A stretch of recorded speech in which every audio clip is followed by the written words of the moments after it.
Tauhid ni ada tauhid rububiyah, tauhid uluhiyah, tauhid asma, tauhid sifat. Di mana kita banyak mengaji tauhid sifat saja. Tauhid asma ada tahu 99 nama yang disebut dalam hadis. Padahal bagi Allah itu lebih pada 99 nama. 99 itu sebahagian daripadanya. Ada nama yang berada di sisi Allah Ta'ala, di sisi malaikatnya, di sisi Allah Ta'ala. Tiap-tiap satu nama itu hanya menjadi milik bagi Allah Subhanahu Wa Ta'ala. Tauhid rububiyah, dengan makna kita mengesahkan Allah.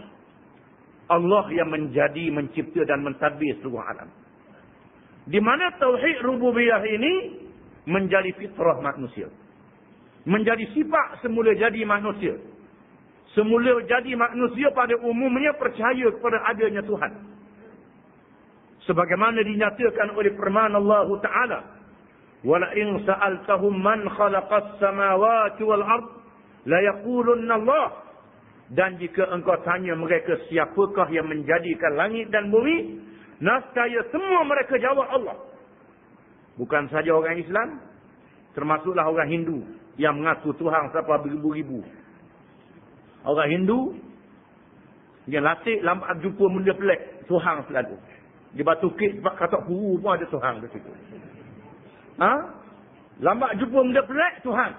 Sehingga dalam agama Hindu, tiap-tiap kali ada Tuhan sama. Tuhan dia beranak. Walaupun dia syirik, tapi dia percaya juga pada Tuhan yang satu. Dia percaya pada Tuhan yang satu. Yang disebut dalam bahasa Sanskrit dengan Dewata Mulia Raya. Sang yang tunggal. Yang Maha Esa. Dia kata yang tunggal. Cuma dia pergi latih Tuhan-Tuhan yang lain kepada Allah. Itu syirik.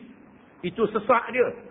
Tetapi percaya kepada Tuhan yang satu, itu menjadi sifat semula jadi manusia.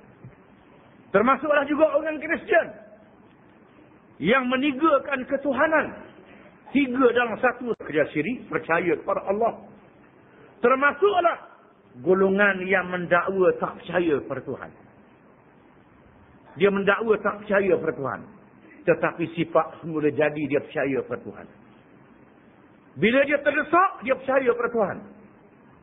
Bila dia pergi ke laut, di tengah malam yang gelap gelita, mari ribut, perahu dan kapal dia nak tenggelam.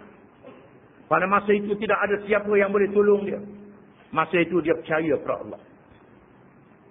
Bila dia naik kapal terbang, enjin kapal terbang mampu. Bila enjin kapal terbang mampu, masa itu dia percaya kepada Allah.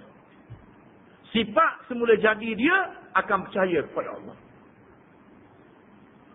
Ada penulis menceritakan Lenin ialah pemimpin parti komunis yang mengasaskan negara Soviet Union yang sudah hancur, tinggal Rusia, tinggal macam-macam. Lenin ialah anak murid yang setia kepada Karl Marx. Dalam buku Karl Marx yang bernama Das Kapital, mengatakan bahawa Tuhan itu bohong, Tuhan itu palsu, Tuhan tak ada. Itu ajaran komunis. Anak murid kepada Karl Marx, Lenin, yang mendirikan negara Soviet Union yang terkenal melalui revolusi Bolshevik, yang mengalahkan kerajaan Beraja Tsar, mendirikan kerajaan Soviet Union, salah satu kuasa besar dunia dulu. Lenin diambang kekuasaannya bila nak mengakhiri hayat dalam keadaan nazak sakit. Apabila doktor-doktor peribadi yang jaga macam-macam, jaga jantung, jaga darah, jaga macam-macam, tak mampu lagi nak menyelamatkan Lenin. Obat-obat tahan sakit pun tak jadi apa dah. Tiba-tiba Lenin menyebut nama Tuhan. Lenin menyebut nama Tuhan. Lalu ahli-ahli Politburo Partai Komunis, iaitu ahli jawatan kuasa Parti Komunis Soviet, yang berada di sisi Lenin, mengatakan mengapa saudara Lenin sebut juga nama Tuhan. Tidakkah ajaran Das Kapital mengatakan Tuhan itu tak ada? Akhirnya Lenin kata tak tahan sakit. Bila tak tahan sakit, mengaku adanya Tuhan. Menunjukkan bahawa percaya kepada Rabbil Alamin, Tuhan semesta alam, adalah menjadi fitrah, menjadi sifat semula jadi manusia. Dalam masa yang sama, apabila kita menyebut Rabbil Alamin, Tuhan bukan sahaja menjadikan seluruh alam. Tuhan juga mentarbiyah seluruh alam ini. Seluruh alam ditarbiyah oleh Tuhan. Dengan peraturan-peraturan dan undang-undang masing-masing. Makhluk di langit ada undang-undang. Makhluk di bumi ada undang-undang. Malaikat ada undang-undang.